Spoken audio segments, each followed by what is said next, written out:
우리 하나님 말씀을 보겠습니다. 하나님 말씀은 누가복음 24장입니다. 누가복음 24장 1절부터 보겠습니다. 1절부터 12절까지 같이 읽습니다.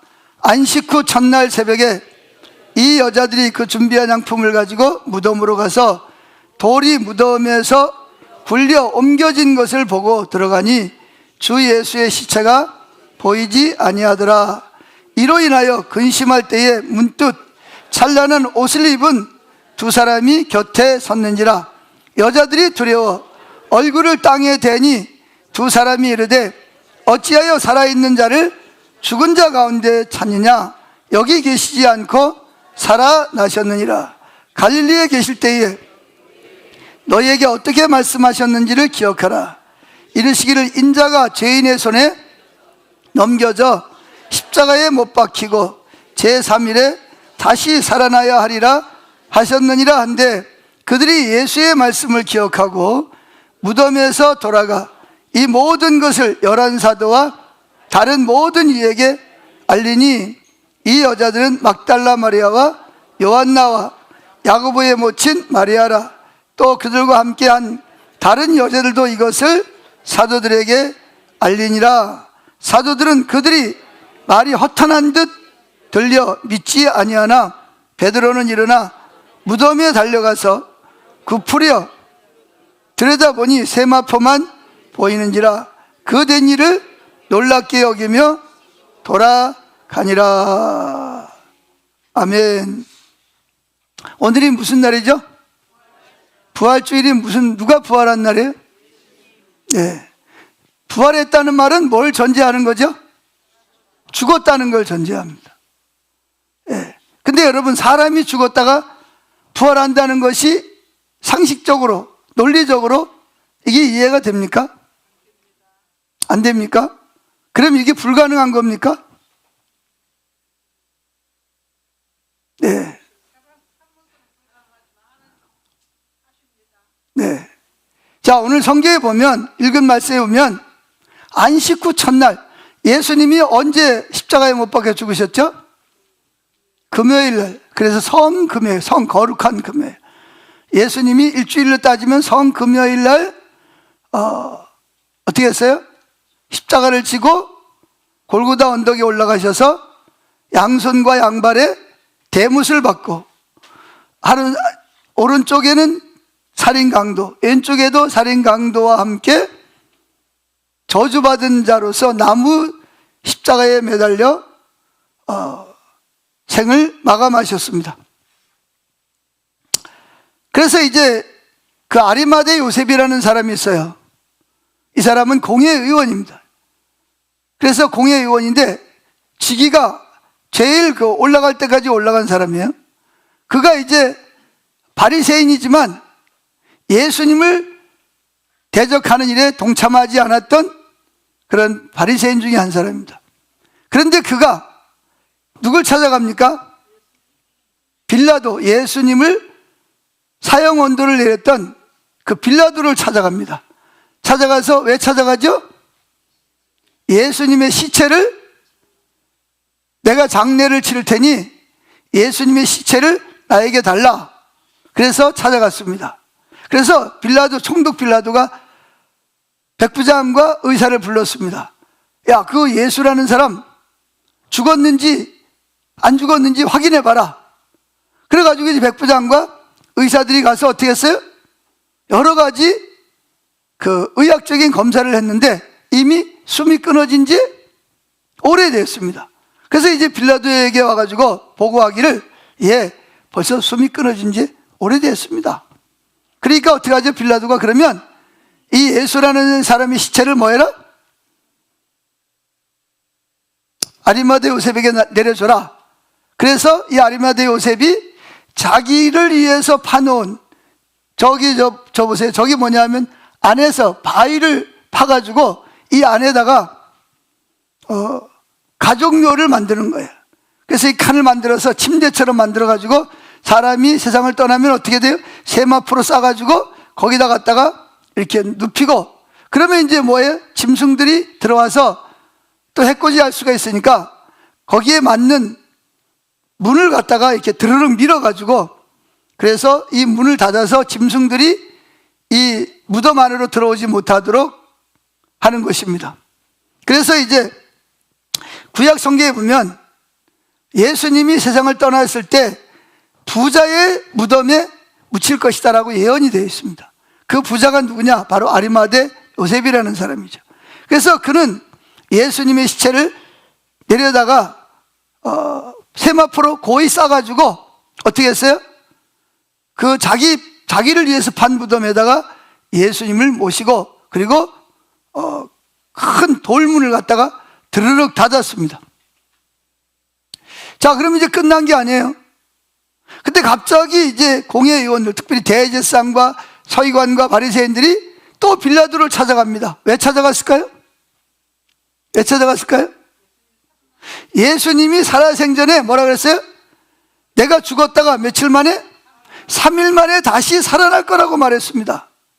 그래서 만약에 제자들이 저들의 스승의 시체를 훔쳐가 놓고 예수가 부활했다고 그러면 이게 또 얼마나 또 시끄럽겠습니까?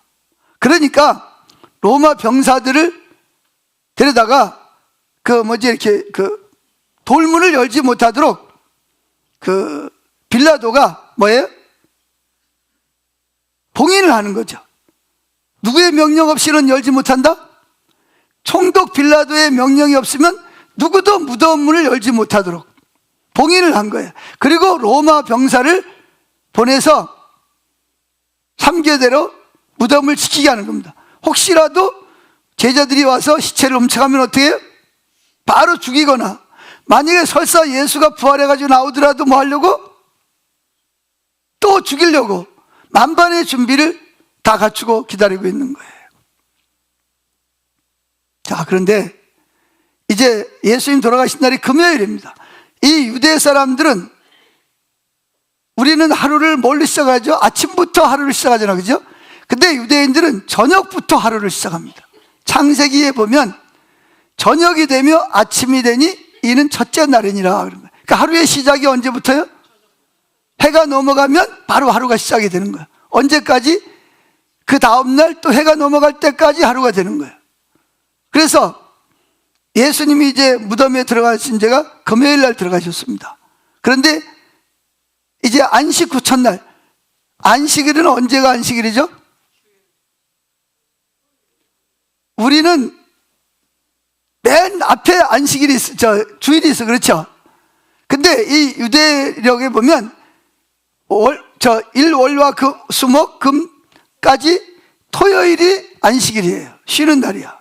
그런데 이 사람들이 안식일이 되면 움직이면 안 돼. 그래가지고 전부 다 움직일 수가 없어요. 그런데 이제 안식일이 막 끝났습니다. 안식일이 언제 끝나죠? 그렇죠. 주일 새벽에 동이 트면 안식일이 끝나는 거야. 그런데 여기 오늘 성경에 보면 여자들이 갈릴리에서부터 예수님을 따라온, 거기에는 뭐 막달라 마리아와 같이 7 귀신이 들렸는데 예수님께서 7 귀신을 쫓아내 줬어요. 그리고 원래 그 막달라 마리아는 직업이 뭐였어요?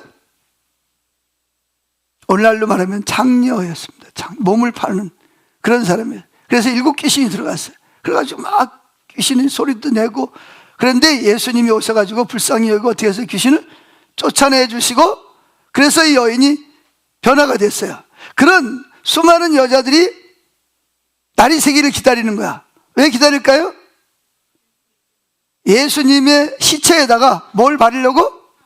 향유를 바르려고 돈을 모아가지고 향유를 가지고 이제 기다리는 거예요. 날이 새면 무덤으로 가서 뭐 하려고? 로마 병사들에게 사정을 내서 문을 열어달라고 그러고, 그 예수님의 세마포로 싼 시체를 썩지 않도록 향유를 바르려고 이제 준비를 한 거예요. 그리고 이제 어두컴컴할 때 빨리 가야 되니까, 그래가지고 이제 일어나서 막 갔습니다. 막 무덤에 도착하자마자 무슨 일이 벌어졌을까요? 마태복음 28장에 보면 이런 일이 벌어납니다. 갑자기 큰 지진이 일어나. 지진이 일어나면 어떻게 되죠? 막 이렇게 흔들리고 막 집이 막 무너지고 막 그러잖아요. 그죠? 근데 성경에 보면 큰 지진이 일어났다.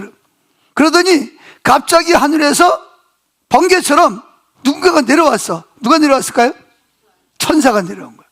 천사가 내려와가지고 뭐 했을까요? 그 돌문을 갖다가 그거 그냥 장정 몇 명이 밀어야 미는 그 돌문을 예수님이 드르륵 하고 열어. 그리고는 어떻게 했어요? 그 위에 딱 앉아 있는 거예요.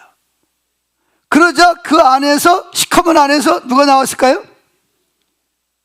죽어있던 예수님이 다시 부활하셔가지고 세마포를 탁 개서 거기다 놓고, 그리고 예수님이 나오신 거죠.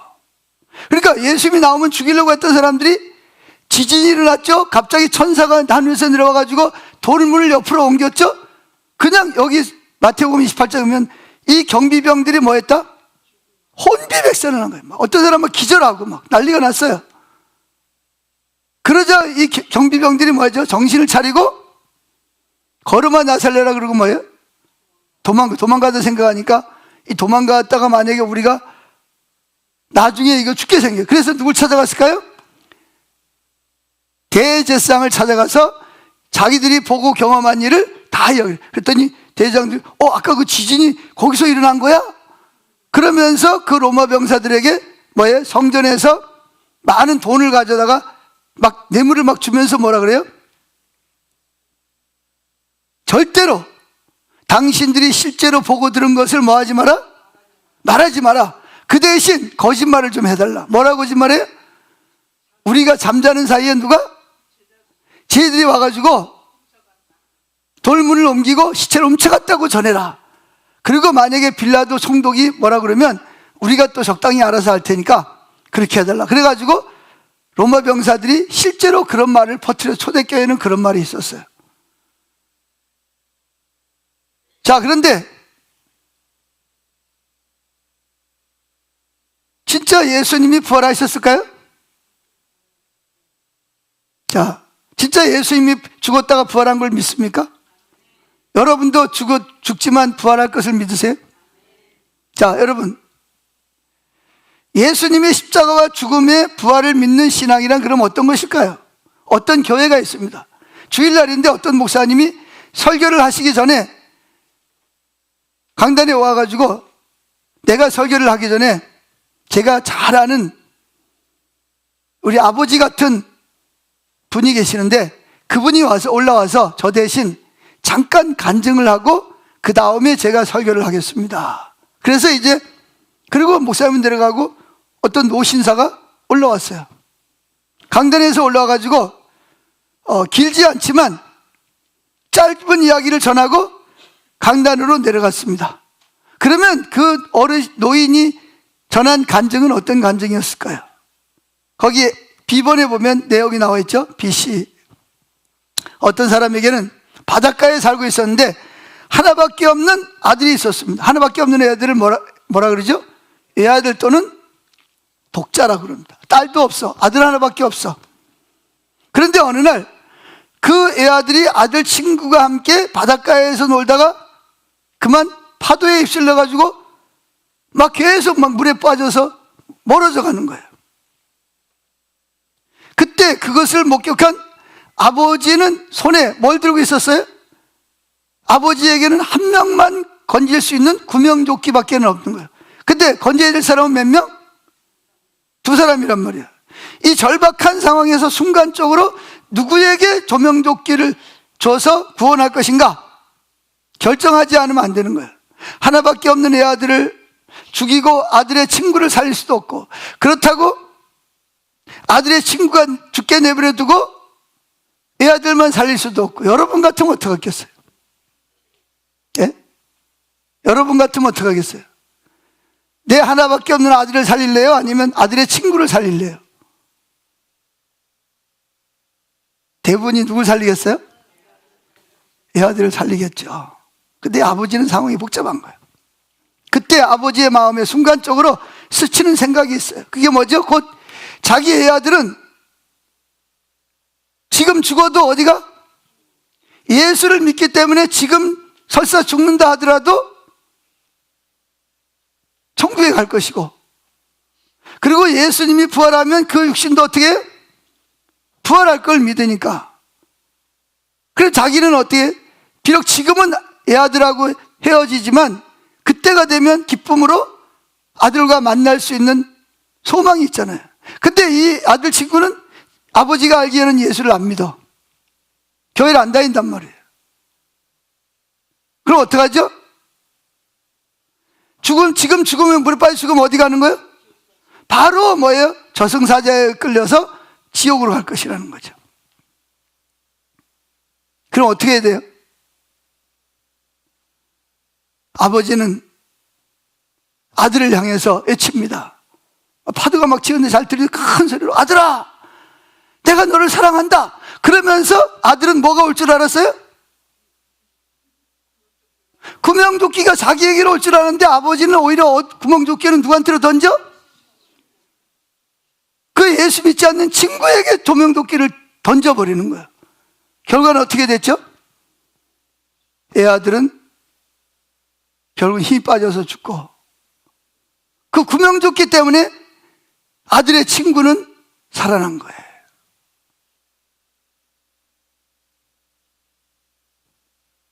그 노인은 그 간증을 한 끝에 이렇게 말합니다. 여러분, 하나님도 이와 같이 그분의 외아들 예수님을 저와 여러분의 죄값으로 대신 십자가에 죽게 하시고 3일 만에 부활케 하사 누구든지 예수 믿으면 영원히 살 수 있는 은혜를 주셨습니다. 여러분도 모두 예수님을 믿고 영생을 누리시기를 바랍니다. 그리고 이제 많은 사람들이 막 박수를 쳤어요. 막 감동을 받았어.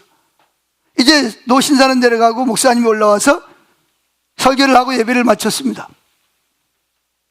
그러자 이제 예배가 끝나자마자 어떤 두 명의 젊은이가 그 노신사를 기다렸다가 찾아와서 물었습니다. 어르신, 아까 그 간증은 참 감동적이었습니다. 그러나 그게 이야기상으로는 몰라도 이 세상에서 누가 실제로 자신의 애아들을 죽이고 아들의 친구를 살리는 그런 일을 할 수가 있겠습니까? 그러니까 믿어진다는 거예요, 안 믿어진다는 거예요? 안 믿어진다는 거예요. 어떻게 그런 일이 있을 수 있냐는 거예요. 그러자 이 노신사가 뭐라고 대답했을까요? 조금 전에 내가 내려온 다음에 설교한 여러분의 목사가 바로 누구예요?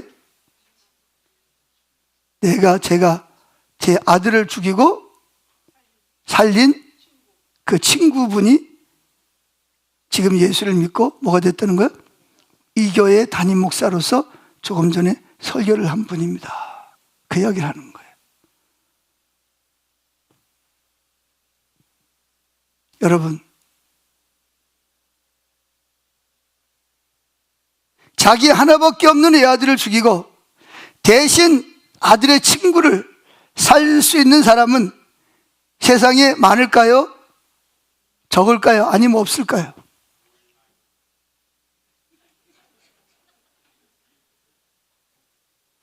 예, 말은 쉽게 할 수 있을지 몰라도 내가 만약에 그 아버지의 입장이었다면 과연 내 하나밖에 없는, 딸도 없고 아들 둘도 아니고 하나밖에 없는 애 아들, 내가 조명도 조끼 던져준다고 해서 누가 필요할 사람도 없어. 그러나 이 아버지 생각은 당장 내 아들이 살아나는 것보다 더 중요한 게 뭐였어요? 죽음 후에 결과를 보는 거예요. 아들의 친구는 아직 예수를 안 믿어. 그럼 만약에 지금 죽는다면 죽자마자 그런 영원한 지옥의 형벌에 들어갈 것이 너무나 뻔했던 그 아버지는 아들을 사랑하지만 아들을 사랑하지 않기 때문에 아들에게 조명조끼를 던져주지 않은 거예요. 사랑하지만 너는 뭐예요? 예수를 믿으니까 죽어도 뭐예요? 아까 그랬지, 죽어도 살겠고, 할렐루야. 너는 살아서 다시 천국에서 나와 얼굴을 맞대고 기쁨으로 제일하지만 이 친구는, 너의 친구는 예수를 안 믿기 때문에 죽으면, 지금 만약에 죽으면 영원한 지옥에 들어가니까 이 친구를 살려서 뭐 해야 된다? 예수를 믿게 해야 되는 거야. 이게 뭐냐? 이게 바로 우리가 말하는 부활 신앙이라는 것입니다. 부활 신앙이 말로만이 아니라 실제로 진짜 예수님의 부활이 곧 나의 부활이라고 믿는 사람은 이런 삶을 살 수가 있는 거예요. 그러나 오늘날의 많은 사람들은 죽음에 대한 두려움의 노예로 살아갑니다. 여러분, 죽음이 두렵습니까? 안 두렵습니까? 솔직히 말해서 죽음이 두려워요? 안 두려워요? 할렐루야. 왜 안 두려운 거죠? 죽으면 끝나는데. 여러분, 사단이 죄를 짓게 하고 가장 강력한 무기가 뭐죠? 너 죽는 거야. 죽음에 대한 공포를 가지고 있습니다. 사람이 나이가 많아 늙고 병들고 사고를 당할까 봐 두려워하는 이유가 뭐죠? 뭐 때문에 그러는 거예요? 죽을까 봐 그러는 거예요. 내가 나이가 많아도 만약에 죽지 않는다면, 뭐 암에 걸려도 사고를 당해도 내가 죽지 않는다면 그렇게 두려워할 필요가 없어요. 근데 문제는 뭐냐? 내가 죽는다는 거예요. 이게 사망이란 말이에요. 죄의 값은 사망이라. 죽으면 안 되잖아요. 그러니까 이게 사탄이 죄를 짓게 한 이유가 뭐냐? 죄를 지으면 죄값은 뭐다? 사망이란 말이에요. 반드시 죽어야 돼요. 사람이 한 번 죽는 것은 정한이 치러되 그 다음엔 뭐가 있느니라? 심판이 있느니라. 육은 흙으로 돌아가지만 영은 어디로 가고? 하나님 앞에 가서 심판을 받고, 죄가 없는 사람은 어디로? 천국으로. 죄가 있는 사람은 영원한 지옥으로 마귀와 귀신들을 위해서, 이단들을 위해 준비된 꺼지지 않는 유황불 속에 들어가서 1, 2년이 아니라 몇 년 동안 영원토록, 나중에 육신도 부활을 해서 육신과 영이 함께 지옥에 들어가서 형벌을 받게 되는 것입니다. 근데 죄 중에 제일 무서운 죄가 뭐죠? 제일 무서운 죄가 뭐예요? 예수를 안 믿은 죄가 제일 무서운 거예요. 여러분, 사람들이 죄가 많아서 지옥 가는 게 아니라, 죽는 게 아니라 예수를 안 믿어서 지옥에 가는 거예요. 그래서 죽음은 두 가지 죽음이 있어요. 첫째, 안 믿는 사람들의 죽음이 있습니다. 왜 죽죠? 죽는 이유가 뭐예요? 왜 태어나자마자 어느 정도 성장하면 늙어가기 시작을 하고 죽음을 향해 달려가는 이유가 뭐예요? 죽는 이유가 뭐예요? 죄값을 치르기 위해서 죽는 거예요. 이게 예수가 없는 사람들. 예수가 있는 사람들은 죽어요, 안 죽어요? 죽어요. 왜 죽죠? 형벌을 받기 위해 죽는 게 아니라 뭐예요? 상급을 받기 위해서, 하나님 나라에 들어가기 위해서 죽는 거예요. 그래서 똑같은 죽음이지만 다릅니다, 여러분. 그래서 저는 목사로서 주로 예수 믿는 사람이 세상 떠날 때 장례를 많이 치릅니다. 가서 무슨 찬양 불러요? 에고 에고 이제 가면 언제 오나 울까요? 뭐예요? 오히려 막 찬송을, 막 기쁜 찬송을 부릅니다. 며칠로 요단강 건너가 만나리. 뭐예요? 소망이 있는 거예요. 죽는 게 끝이 아니라는 거죠. 오히려 죽음으로 인해서 뭐예요? 이 세상에 수고하고 무거운 짐진 자들을 다 벗어버리고 이제 뭐예요? 나를 위해서 예수님이 예비하신 거기 가서 평안히 쉬는 거예요. 그러다가 예수님이 재림할 때 누굴 데리고 오죠? 그 영혼을 데리고 재림하시는 거예요. 그리고 천사들이 생명책에 기록된 여러분의 죽은 육체의 이름을 부를 때 육신도 부활을 해서 지금 아프고 늙고 죽고 슬픈 죄를 짓는 몸이 아니라 천사와 같이 죽지도 않고 아프지도 않고 슬프지도 않고 새로운 몸으로, 가장 건강한 아름다운 몸으로 부활을 해서 예수님이 데리고 온 영과 육이 만나서 어떻게 영원히 예수님과 왕노릇하는 것이, 그게 예수 믿는 사람들의 죽음을 통해서 오는 선물입니다. 그러니까 예수 안 믿는 사람들이 죽는 거하고 예수 믿는 사람이 죽는 거는 차원이 다른 거예요. 그래서 예수 믿는 사람이 죽은 거를 뭐라 그러죠? 죽었다 그러지 않고 뭐 한다? 잔다, 잔다, 잠들었다. 그렇게 왜 그러죠? 잠든 사람은 때가 되면 깨어나. 아무리 깊이 잠이 들어도 뭐예요? 깨어난다는 거예요. 근데 예수 믿은 사람은 뭐라 그래? 안 믿은 사람은 죽었다. 영원히 죽었다. 영원한 형벌이 기다리고 있다는 거예요. 할렐루야. 그래서 말씀을 마치겠습니다. 나머지는 여러분들이 집에 가서 원고를 읽어보시기를 축복합니다. 그래서 자, 여러분은 예수님의 부활이 누구 부활이든 예수님이 첫 번째 열매, 이 과일나무에 보면 첫 번째 맺히는 열매가 있다는 말은 뭘 의미하는 거예요? 두 번째, 세 번째, 네 번째 뭐가 맺힌다? 열매가 맺히죠. 예수님은 부활의 첫 열매가 되신 거예요. 그러니까 저와 여러분, 예수님이 부활하신 것처럼 누구도 저와 여러분도 뭐한다? 육신이 죽어도 부활한다는, 어떤 몸으로? 늙지도 않고 아프지도 않고, 살아있을 때는 좀 허리 디스크도 있고 무릎 관절도 있지만 예수님 믿고 부활한 몸은 뭐예요? 아프지도 않는 거예요. 눈물을 흘릴 필요도 없고 병원도 없고 장례식도 없고. 할렐루야. 그래서 영원히 예수님과 함께 왕노릇하기 위해서 죽는 겁니다. 아멘. 확실한 부활의 신앙을 가지길 축복합니다.